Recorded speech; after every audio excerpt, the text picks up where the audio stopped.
تھے، وہ خلیل اللہ تھے، بے شک سعادت مند تھے۔ خواب میں جو کچھ بھی دیکھا سب بتایا من وعن، خواب میں جو کچھ بھی دیکھا سب بتایا من وعن، پھر کہا بیٹے سے اب قربان کر دے جان و تن۔ خواب خود بےتاب تھا تعبیر پانے کے لیے، اور اسماعیل بھی راضی تھے آنے کے لیے۔ پھر ہوا کچھ یوں کہ دونوں پاک بیٹے چل پڑے، دفعتاً انوار رحمت کے دیے بھی جل پڑے۔ ان کی خاطر تحفتاً جنت سے بیٹھا آ گیا، وہ مقدس خواب بھی تعبیر اپنی پا گیا۔ عقل حیران تھی کہ کیا ہونا تھا اور کیا ہو گیا، مطمئن تھا دل کہ جو کچھ بھی ہوا اچھا ہوا۔ اس کی حکمت کون جانے کیا اسے مقصود ہے، اس کی حکمت کون جانے کیا اسے مقصود ہے۔ وہ خدا ہے ممتحن ہے بس وہی معبود ہے۔ ذکر ربانی کریں گھر گھر کو نورانی کریں، ذکر ربانی کریں گھر گھر کو نورانی کریں۔ ہم پہ لازم ہے کہ ہم بے لوث قربانی کریں۔ اس میں کوئی شک نہیں یہ عشق کی تکمیل ہے، اس میں کوئی شک نہیں یہ عشق کی تکمیل ہے۔ ہاں یہ قربانی خدا کے حکم کی تعمیل ہے۔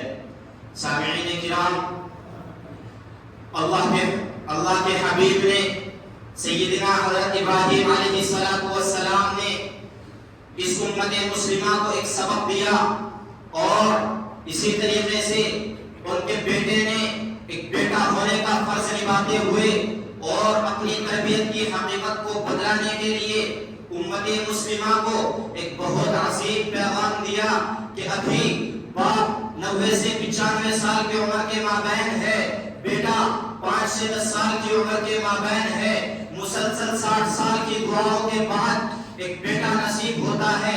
اللہ رب العزت کی طرف سے حضرت ابراہیم علیہ السلام کی جانب سے اللہ حضرت ابراہیم علیہ السلام کو ایک بیٹا نصیب ہوتا ہے، اور بیٹا جب 60 سال کی مسلسل دعاؤں کے بعد نصیب ہوا تو اس کی قدر ان کے دل میں کیسی ہوگی، کیسا وہ حبیب ہوگا، کیسا ان کے دل کے نزدیک کتنا محبوب ہوگا۔ اور پھر اس کو کہہ دیا کہ اس کو ایک وادی میں چھوڑ کر چلے جاؤ اور اللہ کی یاد میں لگ جاؤ۔ حضرت حاجرہ علیہ السلام کو چھوڑ دیا، اور ان کے بیٹے کو ابھی ننھا سا بالکل معصوم سا بچہ ہے، ان کو چھوڑ کر چلے گئے۔ اور حضرت حاجرہ علیہ السلام نے جاتے ہوئے دامن پکڑا کہ کہاں جاتے ہو۔ حضرت ابراہیم علیہ السلام نے کچھ نہیں فرمایا، صرف 2 جملے ارشاد فرمائے کہ میرے اللہ کا حکم ہے، میرے اللہ نے حکم دیا ہے۔ حضرت حاجرہ علیہ السلام نے سنسان وادی کے اندر اس کے بعد یہ پرواہ نہیں کی کہ میرے بچے کا کیا ہوگا، میرا کیا ہوگا، کس طریقے سے یہاں پر زندگی بسر ہوگی، کس طریقے سے یہاں پر ہمارا وقت گزرے گا۔ انہوں نے اس بات کی ذرا برابر بھی پرواہ نہیں کی، فوراً کہا کہ اگر اللہ کا حکم ہے تو آپ جا سکتے ہیں، آپ کو جانے کا مکمل اختیار ہے۔ حضرت ابراہیم علیہ السلام بیٹے کو چھوڑ کر اپنی بیوی کو چھوڑ کر وہاں سے روانہ ہو جاتے ہیں، اور ظاہرہ بھی کچھ دن کے بعد ختم ہو جاتا ہے۔ پانی پینے کے لیے ان کے پاس موجود نہیں ہے، بیٹا بلکتا رہتا ہے، سسکتا رہتا ہے، اس کو پانی کی پیاس لگتی رہتی ہے۔ حضرت حاجرہ علیہ السلام کو معلوم ہے کہ یہاں پر کوئی ظاہرہ نہیں ہے، یہاں پر کوئی سامان مہیا نہیں ہے جس سے میں اپنے بیٹے کی پیاس بجھا سکوں، اپنے بیٹے کی پیاس کو ختم کر سکوں، لیکن پھر بھی پہاڑی کے درمیان چکر لگاتی رہتی ہے، کبھی اس بار کبھی اس بار ادھر ادھر جاتی رہتی ہے۔ 7 چکر لگتے ہیں، اس کے بعد نڈھال ہو کر اور یہ سوچ کر کہ اب نہ تو میرا کوئی یہاں پر نہ تو یہاں پر میرا کوئی پرسان حال ہے، نہ کوئی میرے بچے کا پرسان حال ہے، اب تو آخر موت ہے، اب میں بھی مر جاؤں گی، میرا بچہ بھی مر جائے گا، بچہ وہاں مرنا چاہیے، میں یہاں مر جاؤں گی، اگر بچے کو میں مرتے ہوئے بلکتے ہوئے سسکتے ہوئے نہیں دیکھ سکتی، اس لیے وہیں پر گر جاتی ہے۔ اتنے میں دیکھتی ہے کہ بچے کے پاس کوئی بندہ کھڑا ہوا ہے، اور پھر ان کی جان میں جان آتی ہے، اور ایک سکون کی سانس بھرتی ہے، اور پھر بچے کی طرف بڑھتی ہے۔ وہاں تو حضرت جبرائیل علیہ السلام کا انسانی شکل میں موجود تھے، جب ان کے پاس پہنچتی ہے کوئی انسان ہی نہیں تھا۔ اس کے بعد حضرت اسماعیل علیہ السلام ایڑی رگڑتے ہیں، جیسے ہی ایڑی رگڑتے ہیں زمزم کا چشمہ ابل پڑتا ہے، اور حضرت حاجرہ علیہ السلام ان کی جان میں جان آ جاتی ہے، سب سے پہلے اپنے بیٹے کو پانی پلاتی ہے۔ آج تک وہ چشمہ وہاں پر موجود ہے، سائنسدانوں نے ٹیکنالوجی کے ذریعے آج اس کی بہت ریسرچ کی کہ یہ پانی آخر کہاں سے رہا ہے، لیکن اس کی ذرہ برابر بھی انہیں کوئی تحقیق نہیں ہو سکی کہ یہ پانی کہاں سے رہا ہے، چشمہ پھوٹ کہاں سے رہا ہے، نہ اس کا زمین سے کوئی تعلق ہے، پانی زمین کے نیچے سے بھی نہیں آ رہا ہے، اللہ رب العزت کی قدرت ہے کہ پانی کہاں سے آ رہا ہے۔ اس کے بعد بیٹا تھوڑا سا بڑا ہوتا ہے، چلنے پھرنے کے قابل ہوتا ہے، زبان سے بات کرنے پر قادر ہوتا ہے۔ حضرت ابراہیم علیہ السلام گھر آتے ہیں، حضرت حاجرہ علیہ السلام کی آنکھوں میں خوشی ہوتی ہے، بیٹا خوش ہوتا ہے کہ آج اپنی ہوش کے اندر پہلی مرتبہ اپنے والد محترم کی طرف دیکھوں گا۔ حضرت حاجرہ علیہ السلام کے دل کے اندر خوشی ہوتی ہے کہ آج اپنے شوہر حضرت ابراہیم علیہ السلام کی طرف دیکھوں گی، خوشی کے مارے چور چور ہوتی ہے۔ اس کے بعد جب گھر پہنچتے ہیں تو انہوں نے خواب دیکھا ہوا تھا کہ میں اپنے بیٹے کو ذبح کر رہا ہوں۔ حضرت گھر پہنچتے ہیں، حضرت اسماعیل علیہ السلام کا ہاتھ پکڑتے ہیں، کہتے ہیں کہ بیٹا چلو سیر و تفریح کے لیے چلتے ہیں، آپ کو تھوڑا گھما کر کے لے آتا ہوں۔ بیٹا پہلی مرتبہ باپ کا ہاتھ پکڑ کر چلنے کے لیے بیٹا اچھل پڑتا ہے، کود پڑتا ہے، خوش ہوتا ہے کہ آج پہلی مرتبہ باپ کا ہاتھ پکڑ کے چلوں گا، باپ کے ساتھ سیر و تفریح کے لیے جا رہا ہوں۔ بچہ کود کود کر جاتا ہے، راستے میں کھیلتا ہوا، کودتا ہوا، مسکراتا ہوا چل رہا ہے۔ اس کے بعد حضرت ابراہیم علیہ السلام آپ حضرت اسماعیل علیہ السلام سے کہتے ہیں کہ بیٹا انی ارا فی المنام انی اذبحک فانظر ماذا تری، کہ میں تجھ کو دیکھ رہا ہوں، کہ میں تجھ کو خواب میں دیکھ رہا ہوں کہ میں تجھ کو ذبح کر رہا ہوں، تو آپ بتائیے آپ کا کیا خیال ہے؟ حضرت ابراہیم علیہ السلام صرف اتنا کہتے ہیں کہ انی ارا فی المنام انی اذبحک فانظر ماذا تری، میں خواب میں تجھ کو دیکھ رہا ہوں کہ میں تجھ کو ذبح کر رہا ہوں۔ اتنے میں حضرت اسماعیل علیہ السلام کی زبان سے نکلے ہوئے الفاظ کے بارے میں سنیے کہ وہ اتنا سا معصوم بچہ ایسی بات کرتا ہے، معصوم بچہ کہتا ہے یا ابتی، اے میرے باپ، افعل ما تؤمر، جس کا تجھ کو حکم ملا ہے وہ کر گزریے۔ وہاں پر تو خواب تھا، کہہ سکتے تھے کوئی شیطانی وسوسہ ہوگا، کسی نے آپ کو بہکا دیا ہوگا، خواب تھا، خواب کی کوئی حقیقت تھوڑی ہوتی ہے، لیکن انبیاء علیہ السلام کے خواب حقیقت خواب ہوا کرتے ہیں۔ اس لیے حضرت اسماعیل علیہ السلام نے فوراً کہا یا ابت افعل، ففعل نہیں کہا، وفعل نہیں کہا، بیچ میں کوئی فصل نہیں رکھا، ڈائریکٹ کہا یا ابت افعل، اے ابا کر گزریے جس کا آپ کو حکم ہوا ہے۔ حضرت ابراہیم علیہ السلام نے سوچا شاید اس کو پتہ نہیں چلا میں کیا کہنا چاہ رہا ہوں، اس کو معلوم نہیں ہوا کہ میں کیا کرنے جا رہا ہوں۔ حضرت ابراہیم علیہ السلام نے کہا کہ بیٹا آپ کو خبر ہے میں کیا کرنے جا رہا ہوں، آپ کو معلوم ہے میں کیا کرنے جا رہا ہوں؟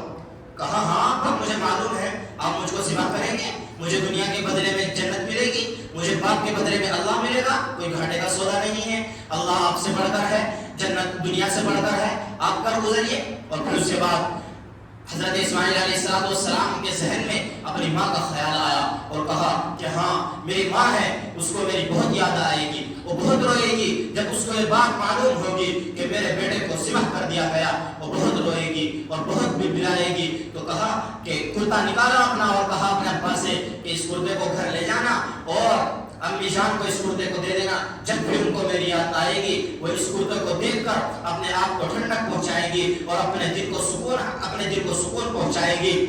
اور کہا کہ مجھ کو الٹا لیٹانا، سیدھا نہ لیٹانا، الٹا لیٹانا۔ ایک چھوٹا سا بچہ معصوم سا 5-7 سال کا بچہ یہ بات کہہ رہا ہے کہ ابا جان مجھ کو الٹا لیٹانا، کہیں میری آنکھوں میں آنسو دیکھ کر، مجھے روتا ہوا دیکھ کر، مجھے بلکتا ہوا دیکھ کر آپ کے دل کے اندر رحم نہ آ جائے اور اللہ رب العزت کی نافرمانی نہ ہو جائے، اس لیے آپ مجھ کو الٹا لیٹانا۔ تو آپ حضرت ابراہیم علیہ السلام نے ان کا الٹا لیٹایا، فلما اسلم وتلہ للجبین، اور ان کی کمر پر اپنا گھٹنا رکھا اور ان کے بال پکڑ کر ایسے آسمان کی طرف اٹھائے اور آسمان کی طرف دیکھ کر کہا کہ اے اللہ اگر تو سمجھتا ہے کہ مجھے اسماعیل زیادہ محبوب ہو گیا ہے، اسماعیل کی محبت تجھ سے زیادہ میرے دل کے اندر بیٹھ گئی ہے، نہیں اللہ تیرے اوپر تو ہزاروں اسماعیل قربان ہے، تیرے لیے تو اس وجہ سے ہزاروں اسماعیل قربان کر دوں۔ اور اس کے بعد آپ نے ان کے گردن پر چھری چلانا شروع کیا، اس کے بعد زمین و آسمان ہل گئے، آسمان کے فرشتے رونے لگے، 2 مرتبہ آسمان کے فرشتے روئے ہیں، جن میں سے 1 مرتبہ یہاں پر آسمان کے فرشتے روئے تھے۔ زمین و آسمان ہل جاتے ہیں، ہوائیں ٹھہر جاتی ہے، یمن کے پہاڑوں پر سکتہ طاری ہو جاتا ہے، چاروں اور ساتوں آسمان کے فرشتے تماشا دیکھ رہے ہوتے ہیں کہ کیا ہو رہا ہے، کہ اس نے زمین کو ہلا دیا، اللہ کے عرش کو ہلا دیا، تمام تمام فرشتے روتے ہیں، سارے قطار رونے لگتے ہیں کہ اے اللہ یہ کیا ہوتا ہے؟ آپ حضرت ابراہیم علیہ السلام نے گردن پر چھری چلانی شروع کی، دیکھتے ہیں کہ چھری چلتی نہیں ہے، تو پھر دوبارہ گردن آسمان کی طرف اٹھائی اور کہنے لگے کہ اے اللہ کیا تو مجھ سے ناراض ہے؟ اے اللہ کیا تو مجھ سے ناراض ہو گیا ہے، خفا ہو گیا ہے؟ میری قربانی میں کوئی کمی رہ گئی ہے؟ میری قربانی آپ کو پسند نہیں آئی؟ میں نے قربانی میں کیا کمی کر دی؟ اے اللہ اگر مجھ سے قربانی میں کوئی کوتاہی ہو رہی ہے، مجھ سے قربانی میں کوئی غلطی ہو رہی ہے، تو اللہ اس کو معاف فرما کر اس قربانی کو میری طرف سے قبول کر لے، اس بچے اسماعیل کو میری طرف سے قبول کر لے۔ اتنے میں اللہ رب العزت کی رحمت جوش مارتی ہے، اللہ رب العزت کی رحمت کو جوش آتا ہے۔ ادھر سے سیدنا حضرت جبرائیل علیہ السلام ایک دمبا لے کر آتے ہیں اور اس کے بعد حضرت ابراہیم علیہ السلام پھر سے آسمان کی طرف اٹھاتے ہیں اور چھری کو تیز کر کے پھر سے چلانا شروع کرتے ہیں۔ جب نیچے نظر کرتے ہیں دیکھتے ہیں کہ دمبا سوا ہوا پڑا ہے اور اسماعیل ادھر کھڑے ہوئے ہیں، کہتے ہیں کہ اے اللہ یہ میرا امتحان تھا، اللہ تو نے میرا امتحان لیا۔ اور اس کے بعد اللہ رب العزت کا احسان دیکھیے اس امت مسلمہ پر، آج تک ہم نے قربانی کی حقیقت میں غور نہیں کی۔ اس قربانی کی حقیقت کیا ہے؟ ہم سمجھتے ہیں کہ ایک تو جانوروں کو ذبح کر دیں گے، ان کا گوشت گھر میں آ جائے گا، تھوڑا بہت گوشت رشتہ داروں میں اور اجزاء و اقارب میں تقسیم کر کے خود کھا جائیں گے، یہ قربانی ہے، اس کو ایک بوجھ سمجھتے ہیں اور یہ کہتے ہیں کہ بس 2-3 دن کی بات ہے، اس قربانی سے نمٹ جائیں، اس کے بعد فلاں کام کریں گے۔ ذرا آپ سوچئے کہ اگر اللہ رب العزت وہاں پر یہ احسان نہ کرتے اور اس دن حضرت اسماعیل علیہ السلام کی زبان سے ان کی گردن پر چھری چل جاتی، کیا آج اپنے بچوں کو ذبح کرنے کی نوبت آ جاتی اور آج سب کے سب کو اپنا بچہ ذبح کرنا پڑتا؟ کیا یہ تب یہی سمجھتے کہ یہ ہمارے دلوں پر بوجھ ہے، ہمارے سروں پر بوجھ ہے؟ یہ کہتے کہ 3 دن کی اور بات ہے، بس جلدی جلدی یہ 3 دن گزر جائیں، اس کو ذبح کر دیں گے اور اس کے بغیر پکوڑے بنا لیں گے، کیا اس کے بعد بھی یہ سمجھتے؟ نہیں مسلمانوں، ہم یہ سمجھتے کہ کسی طریقے سے یہ عید اور دور ہوتی جاتی، کیونکہ بچے ہمارے محبوب ہوتے ہیں۔ انسان کو سب سے زیادہ اپنی اولاد اور اپنی جان محبوب ہوتی ہے اور اپنا مال محبوب ہوتا ہے۔ یاد سوچئے، ذرا اپنے دل کے کانوں سے سنیے کہ اللہ رب العزت اگر اس دن یہ احسان نہ کرتے، کیا آج ہم اپنے بچوں کو ذبح کر پاتے؟ کیا ہم اپنے بچوں کو روتا ہوا اور بھٹکتا ہوا دیکھ پاتے؟ کیا آج ہم اس طریقے سے جس طریقے سے وہ بچہ اسماعیل اپنے باپ سے کہہ رہا ہے کہ اے ابت افعل ما تؤمر، اے باپ جس چیز کا آپ کو حکم کیا گیا ہے اس کام کو آپ کر گزریے، ستجدنی انشاءاللہ من الصابرین، کہ آپ مجھ کو صابرین میں سے پائیں گے۔ کیا آج ہم اپنے بچوں کی ایسی تربیت کر پاتے کہ ہمارے بچے بھی اللہ کی راہ میں ہنسی خوشی قربان ہونے کے لیے تیار ہوتے؟ بلکہ بچے تو ہمارے ایسے ہیں، اگر ان کو معلوم ہوتا تو یہ بھاگتے، گھروں کو چھوڑ کر بھاگ جاتے۔ آپ صلی اللہ علیہ وسلم نے جانوروں کی عقیدت دیکھی اللہ رب العزت کی راہ میں قربان ہونے کی، جہاں آپ صلی اللہ علیہ وسلم نے 63 اونٹ ذبح کیے۔ آپ صلی اللہ علیہ وسلم حدیث میں آتا ہے کہ جب اللہ کے نبی صلی اللہ علیہ وسلم اونٹوں کو ذبح کر رہے تھے اور ایک اونٹ دوسرے سے سب پکڑے جا رہا تھا، وہ چاہ رہا تھا کہ میں پہلے قربان ہوں، وہ چاہ رہا تھا کہ میں پہلے قربان ہوں، اور آپس میں لڑ رہے تھے کہ میں پہلے قربان ہونا چاہتا ہوں، میں پہلے قربان ہونا چاہتا ہوں۔ کیا آج ہمارا یہ حال ہے؟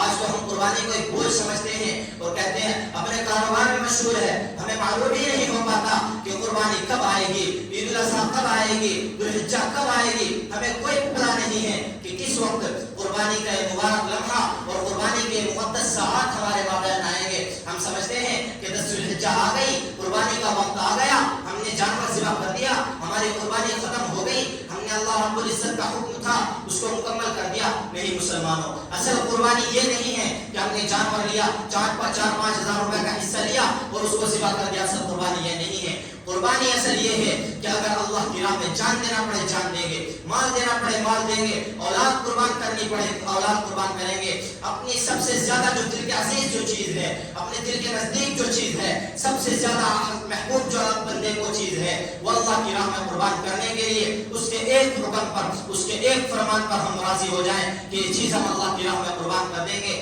کوئی بھی چیز ہو، دنیا کی کوئی بھی چیز اللہ کے آگے اس کی کوئی حیثیت نہیں ہے، جنت کے آگے اس کی کوئی حیثیت نہیں ہے، ہم اس کو قربان کرنے کے لیے تیار ہو، یہ ہے اصل قربانی۔ اصل قربانی یہ نہیں ہے کہ آپ نے جانور کو ذبح کر دیا اور قربانی ختم ہو گئی۔ ہمیں قربانی دینے والا بننا چاہیے۔ ہم صرف قربانی دیتے ہیں، صرف جانوروں کی قربانی دیتی ہیں، اس قربانی کے اندر ہمارے جانوروں کے علاوہ ذرہ برابر بھی اتنا سی بھی کوئی چیز قربان نہیں ہوتی ہے. ہم اپنے اندر غور کر لیں کہ اللہ رب العزت کے علاوہ ہمیں اللہ رب العزت کے سامنے ہم سوچتے ہیں کہ کسی چیز کی ہر چیز اللہ رب العزت سے زیادہ ہمیں محبوب ہے. ہم کوئی بھی کام کرتے ہیں اپنا کام پابندی کے ساتھ کرتے ہیں. اللہ رب العزت کا کام کبھی کر لیا کبھی چھوڑ دیا. نماز ہے اللہ رب العزت نے ہم پر فرض کی ہے کہ حقوق العباد میں سے ہے یا حقوق اللہ میں سے ہے؟ حقوق اللہ میں سے ہے. اللہ رب العزت کا بندے پر حق ہے, ہم اپنے حق کو ادا کرتے ہیں. روزانہ ہم کام پر جاتے ہیں اور پابندی کے ساتھ کام پر جاتے ہیں اور ہم یہ سمجھتے ہیں کہ اگر ہم کام پر نہیں گئے تو میری بچوں کا خرچہ کون چلائے گا, ہمارا خرچہ کون چلائے گا. لیکن کبھی یہ سوچا ہے کہ اگر ہم مسجد میں نہیں جائیں گے, نماز نہیں پڑھیں گے, اللہ کے حقوق کو ادا نہیں کریں گے, اللہ رب العزت نے اگر اپنا دست رحمت ہم سے اٹھا لیا, اللہ رب العزت نے اپنا دست رحمت ہم سے چھین لیا اور ہم سے اس کو کھینچ لیا, تو کیسے ہم زندگی بسر کریں گے؟ کیسے اللہ رب العزت کی رحمت ہم پر کشادہ ہوگی؟ کس طریقے سے ہم اللہ رب العزت کی بارگاہ میں حاضر ہوں گے؟ آج تک ہمارے ذہنوں میں یہ سوال گردش نہیں کرتا, صرف ہمارے ذہنوں میں اپنا کاروبار گردش کرتا ہے, اپنے دنیاوی امور گردش کرتے ہیں. اس لیے ہمیں ہر اعتبار سے قربانی دینے کی ضرورت ہے. اللہ کی راہ میں جو چیز بھی اللہ رب العزت ہم سے جس چیز کا مطالبہ کریں وہ چیز ہمیں قربان کرنے کی ضرورت ہے. صرف اس قربانی کو قربانی نہ سمجھے بلکہ اللہ رب العزت کے ہر مطلوبہ شے کو ہم قربانی سمجھے. دعا کریں کہ اللہ رب العزت ہمیں اپنے بتائے ہوئے تمام طریقے پر عمل کرنے کی توفیق عطا فرمائے. وآخر دعوانا الحمدللہ رب العالمین.